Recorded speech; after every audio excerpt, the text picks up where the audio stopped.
you have a child born in Canada, your child will be a Canadian citizen. Sounds like a shortcut to opportunity. But it isn't simple. In this video, I'll show you the real costs, the legal risks, and the exact steps you must take if you're thinking about coming here on a tourist visa to give birth. Short answer, it's legal to travel to Canada as a visitor and have a baby here. The baby will be a Canadian citizen by birth, but the risks come from the paperwork and what you tell immigration officers. If your visa application or your answers at the border don't match your true plan, that's called misrepresentation. That can mean a visa refusal, removal, or even a 5-year ban from Canada. So, don't guess your answers. Be clear and honest when asked. Next, timing and airline rules. Most airlines won't accept passengers after about 36 or 37 weeks of pregnancy. Many hospitals also have policies and may refuse admissions for late-term visitors. That means you must confirm both the airline and the hospital rules well in advance. Arriving late with no hospital acceptance in writing can end in being turned away. Or worse, an emergency birth with no local support. Don't leave this to chance. Now, the money. If you're not a resident, childbirth is not free. Typical ranges to expect. A routine vaginal birth usually costs between about $5,000 and $8,000. A C-section often runs $10,000 to $15,000. If the baby needs the neonatal intensive care unit or there are major complications, bills can easily jump into the $20,000 to $50,000 range, sometimes higher.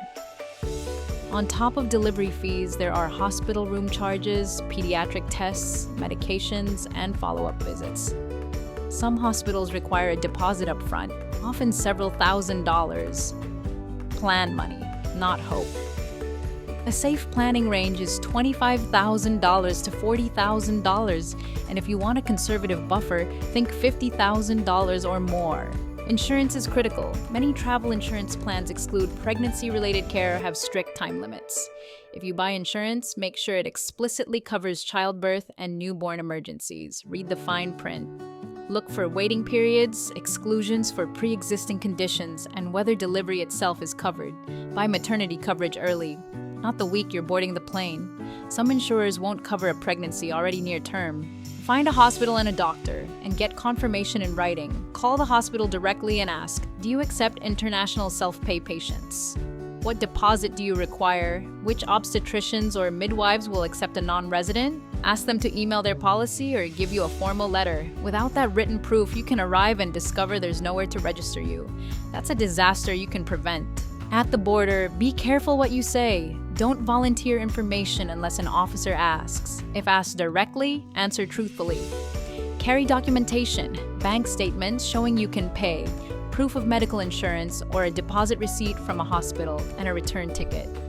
These things show you intend to leave when your visitor status ends. If an officer believes you want to stay or work, you could be refused entry.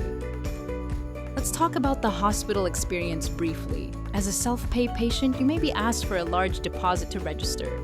Bills come in many pieces: delivery room, obstetrician fees, anesthesiologist, daily room charges, labs, and newborn screenings. That paperwork can be overwhelming while you're recovering. Arrange a local support person if possible, someone who can handle payments and phone calls so you can focus on your health and the baby. After the birth comes the paperwork. The hospital gives you a statement of birth. Use that to register the birth with the provincial government and order the long-form birth certificate. Only after you get the long-form birth certificate can you apply for the child's Canadian passport. Timelines vary by province, sometimes weeks, sometimes a few months. Important note, your child being a Canadian citizen does not change your immigration status. When your visitor status expires, you must leave or apply for a legal status change. Overstaying can lead to removal. If you're seriously considering this, use this checklist. Confirm hospital policy in writing, acceptance of international self-pay patients, and deposit amount. Have proof of funds, bank statements plus an emergency buffer with a recommended $25,000 to $50,000. Buy medical insurance that explicitly covers childbirth and newborn emergencies. Purchase it early. Check airline pregnancy rules and arrive well before the airline cutoff. Don't plan travel after 36 weeks. Get written confirmation from the attending OB or midwife that they will accept you. Carry proof of return travel and be prepared to show why you will leave when your visa expires. If you're unsure about disclosure or long-term plans, consult a licensed immigration lawyer. This can be an incredible opportunity for a child. It opens doors, but it's not an easy pathway for parents. It requires money, careful planning, and honest answers to immigration officers. Many of the problems we see are avoidable with a few clear steps taken early. Be prepared, be honest, and plan for costs. That's the real way to protect your family. Like the video if this helped, subscribe for more practical immigration realities, and drop your questions below. Your story might help someone else make a safer choice. Thanks for watching. See you in the next video.